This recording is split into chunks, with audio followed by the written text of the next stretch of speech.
Pues así que pues se viene un escenario en donde ya el grado de exigencia social es otro. A raíz de esta situación de combate al narcotráfico ha escalado mucho el nivel de reclamo, hasta en el lenguaje. Y tenemos un país en donde el legislador es objeto de toda clase de señalamientos, después sigue el ejecutivo y el poder judicial es así como que no lo toque, pero pues ni el pétalo de una rosa. ¿Qué tiene que pasar en el poder judicial? Bueno, yo creo que el poder judicial sí se tiene que ir también ajustando a la nueva realidad, y también debemos de buscar esquemas de mayor transparencia en el poder judicial.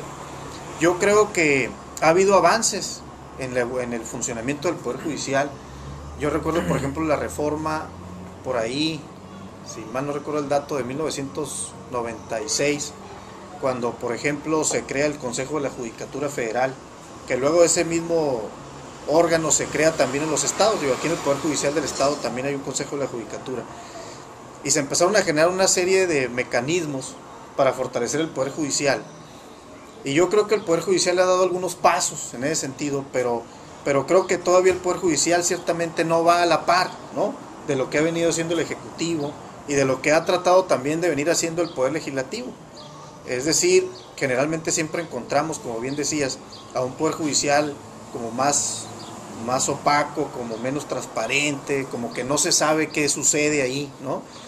Pero sí tenemos que ir pugnando por fortalecer esa transparencia, por encontrar también cómo fortalecemos el marco jurídico que rige el Poder Judicial, ¿no?, para efectos de hacerlo más transparente a los ciudadanos, para hacerlo también más cercano a los ciudadanos ese poder, porque luego pareciera que los jueces, magistrados y ministros pues están como que en otra dimensión, ¿no? Entonces hay que hacerlos también más cercanos. Yo creo que algo que también va a ayudar mucho en este tema va, por un lado, ¿no?, en la impartición de justicia, en la administración de justicia. Me parece que son los juicios orales. En la medida que los juicios orales también vayan permeando, como ahorita tenemos un nuevo sistema de justicia penal que se instituye por virtud de una reforma constitucional federal. Entonces, bueno, me parece que eso le va a venir dando mayor transparencia al actuar de los jueces, de los magistrados, en la medida que el ciudadano pueda ir a una audiencia y pueda conocer por qué toman una determinación los juzgadores, ¿no? Entonces, en la impartición de justicia creo que por ahí pudiéramos dar pasos importantes. Ahorita está en materia penal, pero la oralidad va también ya en materia mercantil, y seguramente se va a ir a la laboral, y seguramente se va a ir a las demás materias del derecho, ¿no? Pero por otro lado también la parte de la transparencia en términos no de función jurisdiccional, sino en términos administrativos, en términos de las otras cosas que se hacen en el Poder Judicial. Me parece que es importante que podamos construir eso, y el PAN también le apuesta a eso y va en función de cómo fortalecemos ese poder, ¿no? Ahora, uno de los grandes frenos que ha tenido el desarrollo de nuestro país ha sido el corporativismo. Llevamos 12 años de gobierno de Acción Nacional, pero no se han tocado corporaciones, sindicatos fuertes como el CENTE, como el de Pemex, Comisión Federal de Electricidad, de los burócratas, que hasta cierto punto ocupan gran parte de los recursos económicos del país y frenan nuestro desarrollo. ¿Qué se debe hacer para poder pues adecuar la vida de estos organismos sin que pierdan su independencia, su autonomía, pero que no sean un freno para el desarrollo nacional? Exacto, sería como qué hacer con esta burguesía sindical corporativista, porque se quejan también, hay una queja generalizada contra la burguesía de funcionarios de primero y segundo, pero también hay una burguesía sindical, y en ambos casos no pasa nada, pero en ahí hay un reclamo muy fuerte.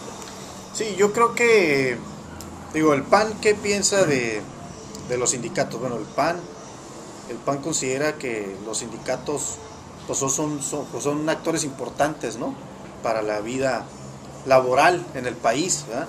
Sin embargo, también el PAN cree que los sindicatos pues deben de irse adecuando también a nuestras realidades, ¿no?, porque luego encontramos también prácticas sindicales que pues ya son anacrónicas, que ya no van conforme a lo que hemos venido avanzando en el país, y los sindicatos también tienen que irse adecuando a eso.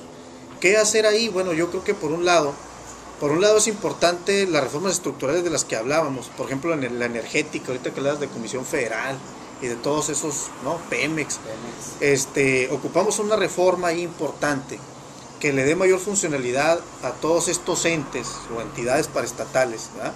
Pero también por eso hablamos de la reforma laboral, para que la reforma laboral también ahí se deje muy en claro, pues cómo regular mejor la vida de los sindicatos, ¿no?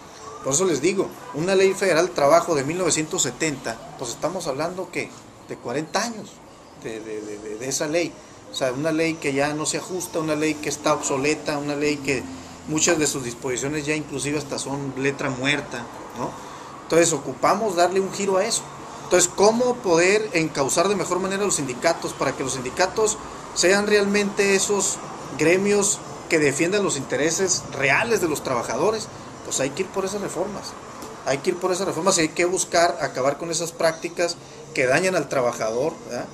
Que no hacen que los sindicatos realmente sean fuertes por su gente, por los que aglutina, sino por sus líderes, ¿no? Que son los que al final del día llevan el control de los sindicatos. Entonces, a eso le apuesta el PAN, ¿eh? El PAN sí quiere sindicatos que realmente defiendan a los trabajadores, que realmente se inmiscuyan en el mundo laboral y que realmente pues se vea reflejado un beneficio para las familias, ¿no? Ahora, en el plano personal, pues a veces candidatos vemos y diputados desconocemos, ¿no?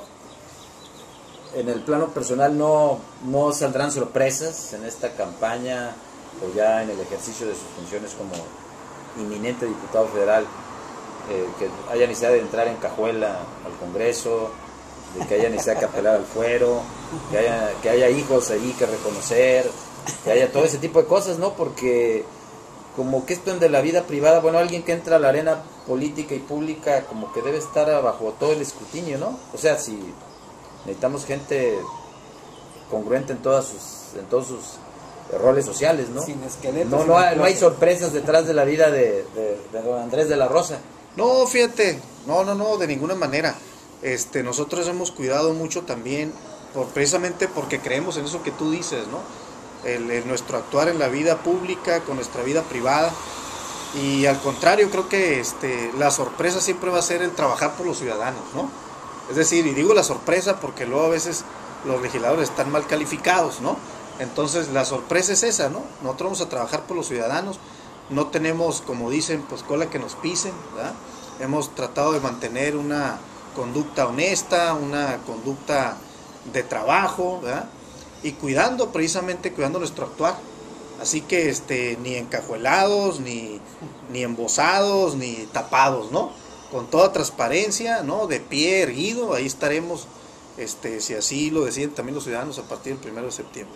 ¿A qué le apuesta Acción Nacional para convencer a los indecisos o a los 7 de cada 10 que no votan, o bien a las nuevas generaciones que pues desconocen cómo era antes el país, cómo era gobernado antes el país? ¿A qué le apuestan? Bueno, Acción Nacional, ¿qué aporta para eso? Digo, no es una tarea solamente de Acción Nacional, pero ¿qué le aporta el PAN? El PAN le aporta buscando generar a través de procesos democráticos a sus candidatos. Creo que ese es un valor del PAN. La tradición democrática del PAN así ha quedado acreditada en comparación con otros partidos políticos, ¿verdad? Que no generan necesariamente procesos democráticos. Entonces, de entrada, el PAN pretende decirle a los ciudadanos: nosotros vamos a una elección interna y en función del voto de la militancia es como se decide quién es el candidato, ¿no? Segundo, pues llevar a las mejores personas de candidatos, buscar llevar a los mejores hombres y mujeres a las candidaturas, ofrecérselas a los ciudadanos. Tercero, nuestras propuestas. Buscar presentarle propuestas reales, propuestas concretas a los ciudadanos para llevárselas y ofrecérselas. Y cuarto, pues hacer una campaña de mucho contacto con los ciudadanos, una campaña con ellos allá, tocándole las puertas, viéndolos a los ojos y diciéndoles: estos son nuestros candidatos, estas son nuestras propuestas. Y quinto, pues ser un partido que tenga una conducta siempre congruente, ¿no? Es decir, atendiéndose a las posiciones que hemos generalmente asumido, y creo que bajo esos 5 puntos yo te pudiera decir que esa es la manera en que nosotros creemos que le podemos abonar a la participación de los ciudadanos, ¿verdad? Que los ciudadanos vean que nosotros le apostamos a la propuesta, que le apostamos a lo positivo, y creo que eso los ciudadanos también lo valoran mucho, para efectos de poder tomar una decisión y participar. Pero también los otros actores políticos o las otras fuerzas políticas también tienen que abonar en ese sentido, porque si hay fuerzas políticas que le abonan a un sentido contrario, pues me parece que también eso no ayuda o contribuye para que el ciudadano sienta una mayor convicción de ir a participar. Ahora, en cuanto a los jóvenes, eso es muy importante. A los jóvenes de hoy sí tenemos mucho que decirles qué pasó ayer, ¿verdad? Porque en el México de hoy, pues a muchos jóvenes o de nuevas generaciones, pues no les tocó ver lo que transcurrió del 2000 para atrás, ¿verdad? ¿Qué fue lo que sucedió? Crisis recurrentes, devaluaciones sistemáticas, narcopolítica, corrupción, despilfarros, fraudes electorales. Digo, yo recuerdo, a mí me tocó ver de pequeño, ¿verdad? Porque yo andaba con mi papá en las casillas, allá en el Valle de Mexicali, y yo recuerdo que me tocó alcanzar a ver cómo había gente que agarraba las urnas y se las llevaba, se robaban las urnas y luego quemaban las boletas, ¿no? Entonces, eso fue lo que pasó, y muchas tropelías de esas, ¿no? Entonces hay que decirle a los jóvenes de hoy qué fue lo que pasó para que ellos valoren y visualicen, ¿no? ¿Qué está en juego en esta elección? Esta elección está en juego la regresión al pasado o seguir construyendo un México de desarrollo, de progreso, de bienestar, aunque nos cueste. Pero eso es lo que está en juego y eso es lo que debemos de hacer conciencia, sobre todo con los jóvenes de hoy. Bueno, la última pregunta sería, pues también por parte de otros partidos hay diputados que van a llegar por circunscripción por la primera, y pues ahí se va a encontrar a Fernando Castro Trenti, a la señora Elvia Amaya de Han. Se puede presentar un frente común por los problemas, por el marco jurídico que requiera esta zona del país, ya no concretamente nada más Baja California, sino toda la franja fronteriza norte del país. O sea, ¿se buscará eso o ya de plano la ve muy difícil? No, bueno, de nuestra parte, digo, yo no sé en qué disposición estén ellos, pero de nuestra parte nosotros con toda la disposición de poder asumir, yo por eso decía, en la agenda que hay que plantear allá, habrá una agenda regional, una agenda local, aparte de lo de la plataforma. Entonces, de nuestra parte, dispuestos a construir para ayudar a la problemática que tenemos en Baja California y encontrar las mejores soluciones y hacer frente con quien se pueda hacer frente. Bienvenidos, nosotros al contrario, a contribuir en eso, y esperamos que ellos también estén en esa disposición de ver por los baja californianos.